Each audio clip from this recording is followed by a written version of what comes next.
Good afternoon, and welcome to BJC Halacha A number 2155. Halacha that keeps the Yetzer Hara away. We're continuing the laws of Sfira Omer in the days of Sfira, dedicated to memory of Daniel Abbas Sfira Neshama Shem Aliyah. Before the nightly count, we recite a blessing over the mitzvah. Baruch atah Hashem Elokeinu melech haolam, asher kiddushanu mitzvos v'tzivonu al Sfira Omer. You are the source of blessing, our God, King of the universe, who has commanded us, who has made us holy in his mitzvahs and commanded us on the counting of the Omer. As a rule, a blessing may be recited only by one who is certainly fulfilling the mitzvah. Thus, in a situation where one may not be fulfilling the mitzvah with his count, the blessing is omitted. Certain ramifications of this rule will be presented in the following two paragraphs. One who forgot for the entire night. The entire night went by. Let's say it's Tuesday night, and now it's Wednesday morning, and he's like, oh gosh, I forgot to count. And it did not count. Should count in the daytime, but without reciting a blessing. So he can still just say the count. Today is however the days of the Omer. And then the next night, Wednesday night, he can go ahead and count again with a bracha.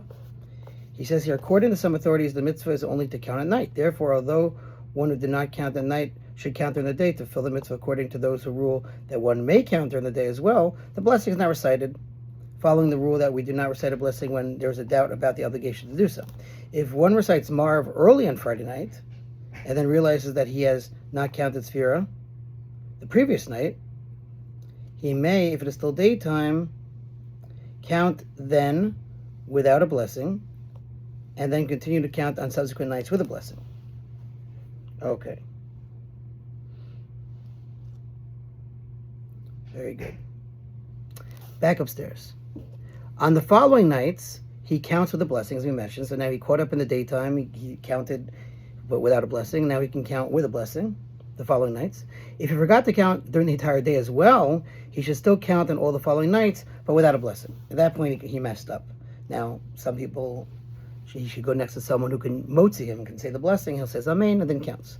Some authorities rule that one fulfills the mitzvah to count Sfira only if one counts all 49 days. One who has missed even one day of the count does not fulfill the mitzvah. Therefore, one who has missed an entire day may not recite the blessing on subsequent days, because according to these authorities, he is not filling a mitzvah with his count. Other authorities maintain that the count of each day is an independent mitzvah. Therefore, the person should continue to count without a blessing to fill the mitzvah according to those authorities.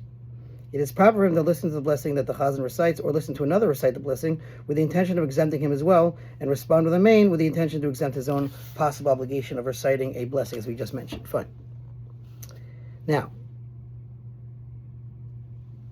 if he is unsure whether he counted at night or not, even though he did not count on the following day, nevertheless, he may count on the rest of the nights with a blessing. Wow, he says, see the Mishnah Berurah? So there's more on that, but there you have it. Thanks for listening to sponsor a future halacha, 36 100 for the gold. Have a wonderful day.